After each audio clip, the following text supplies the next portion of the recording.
మొదటి మాట, ఎక్కడ ఇద్దరు ముగ్గురు కూడి నా నామమందు ఏకీభవిస్తారో వారి మధ్య నేనుంటాను.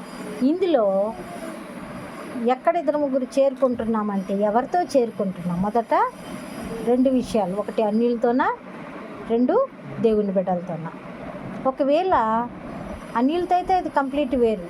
దేవుని బిడ్డలతో కూడా ఇంటి వారితో సహవాసం చేస్తున్నామా, బయటన్నే దేవుని బిడ్డలు అనుకుంటున్న వారితో పెత్తనాలు ఎక్కువ చేస్తా దేవుని ప్రణాళిక నుండి మెల్లిగా సాతాను పక్కకి డైవర్ట్ చేస్తున్నాడా, పరిశీలన చేసుకోవాల్సిన వారమై ఉన్నాం. రెండవ మాట, అబ్రహాము బలిపీఠము కట్టిన చోటెల్లా అబ్రహాముకు దేవుడు ప్రత్యక్షమయ్యాడు, దర్శించాడు. బలిపీఠం నీకుందా? మీ ఇంట్లో బలిపీఠం ఉందా? దానికి మనము వచ్చే క్రిస్మస్కి ఏం చెప్పాను నేను? చీరలు లేదు, నో చీరలు, దిండ్లు. అంటే మోకాళ్ళ మీద ఉండాలంటే బలిపీఠము ప్రార్థనకు సూచనగా ఉంది. ప్రార్థన చేయడానికి మోకరించి ప్రార్థన చేయాలా, చేతులెత్తి ప్రార్థన చేయాలి.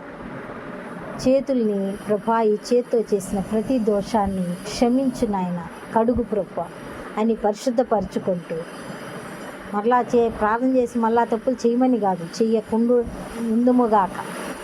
అయితే ఆ చేతులెత్తి ప్రార్థన చెయ్యాలి.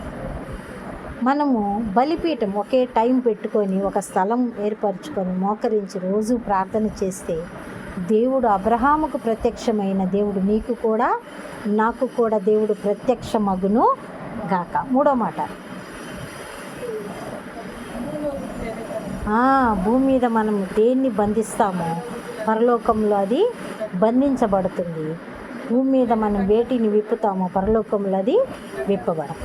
కొన్ని శ్రమలు మనల్ని చుట్టుముట్టినప్పుడు నాకేందుకు ఈ శ్రమ అనుకొని 100 ప్రశ్నలు దేవునితో మనం వేస్తూ నిట్టూర్పు, నిస్పృహ, అవిశ్వాసం గుండా మనం వెళ్తూ ఉన్నప్పుడు దేవుడిస్తున్న సమాధానం ఏంటంటే, ఈ శ్రమ వెనక ఒక ఉద్దేశం ఉంది, నా ప్లాన్ ఒకటి ఉంది. యోసేపు జీవితంలో కల రావడము, వెంటనే గుంటలో త్రోయబడము, తర్వాత ఐగుప్తులకు అమ్మబడము, అక్కడి నుంచి బానిసగా వెళ్ళి కష్టపడము, మరి ఫరో భార్య చేత శోధించబడము, తర్వాత జైలుకి వెళ్ళడము, జైల్లో మరి కలకు భావం చెప్పడానికి యోసేపును గుర్తు చేసుకోవడము, మళ్ళా వెళ్ళి ఐగుప్తులో బాస్గా నిలబడ్డము. ఇదంతా దేని కొరకు దేవుడు చేశాడు?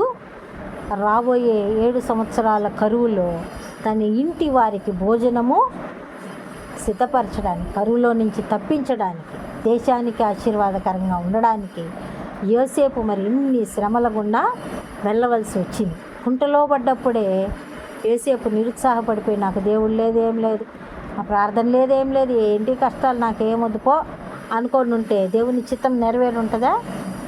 చూసే వాళ్ళకి దేవుడు అంటాడు, కలలు అంటాడు, దేవుడితో బరిగిస్తాడు, ఈడేంద్ర నాయన గుంటలో పడిపోయాడని హేళన చేసేవారికి అర్థం కాదు.